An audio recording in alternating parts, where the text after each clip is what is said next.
Good afternoon and welcome to Pakistan Today News. From our New York studio, I'm Chris Taylor. We begin in Khyber Pakhtunkhwa, where Chief Minister Sohail Afridi has written to Prime Minister Shehbaz Sharif, strongly protesting what he calls the federal government's persistent failure to release constitutionally guaranteed funds to the province. In his letter, Afridi says delays in National Finance Commission transfers and other federal dues have triggered an acute fiscal and governance crisis. He warns that the shortfall is undermining budget execution and disrupting public service delivery across the province. The Chief Minister has demanded the full and unconditional release of all outstanding funds, cautioning that continued delays will further weaken governance at a critical time for Khyber Pakhtunkhwa.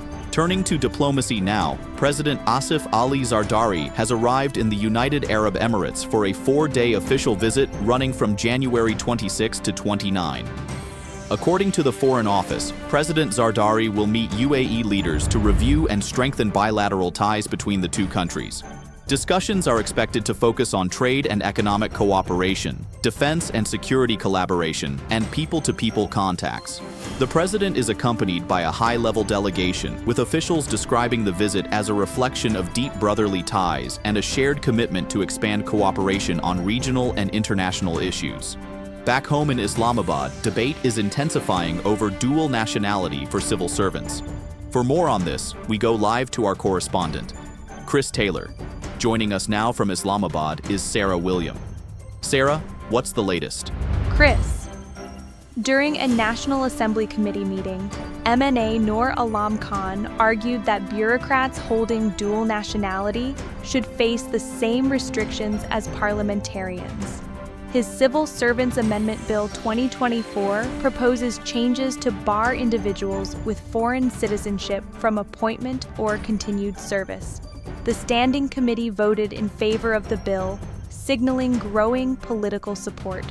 However, the committee chairman has recommended a revote on February 16th after submitting a detailed report to the Prime Minister, keeping the issue firmly alive in Parliament. Thank you, Sarah William, for that update from Islamabad. Now to a security incident on Pakistan's rail network. A blast on the railway track between Sultan Kot and Jacobabad caused 4 bogies of the Quetta-bound Jafar Express to derail, according to railway officials. Fortunately, no deaths or injuries were reported in the explosion. A relief train has reached the site, and repair work is underway to restore services. The Jafar Express has been targeted multiple times in recent months, including blasts and armed attempts, though officials note that this latest attack also ended without casualties. In Punjab, the provincial government has announced strict regulations ahead of the return of the Basant festival after an 18-year gap. Authorities have banned kites bearing political party flags, national flags, religious symbols, or images, citing concerns over public disorder and misuse. Under a 30-day Section 144 order, only plain or multicolored kites will be allowed from February 6 to 8 in Lahore.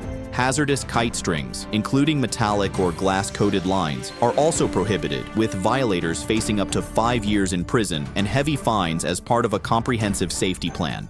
International news now. Indonesia has received its first 3 Rafale advanced fighter jets from France under a multi-billion-dollar defense deal, a defense ministry official has told Reuters. The delivery marks a major upgrade for Indonesia's aging air force. Jakarta has ordered up to 42 Rafale aircraft, along with French frigates and submarines, under agreements first signed in 2022 and expanded last year.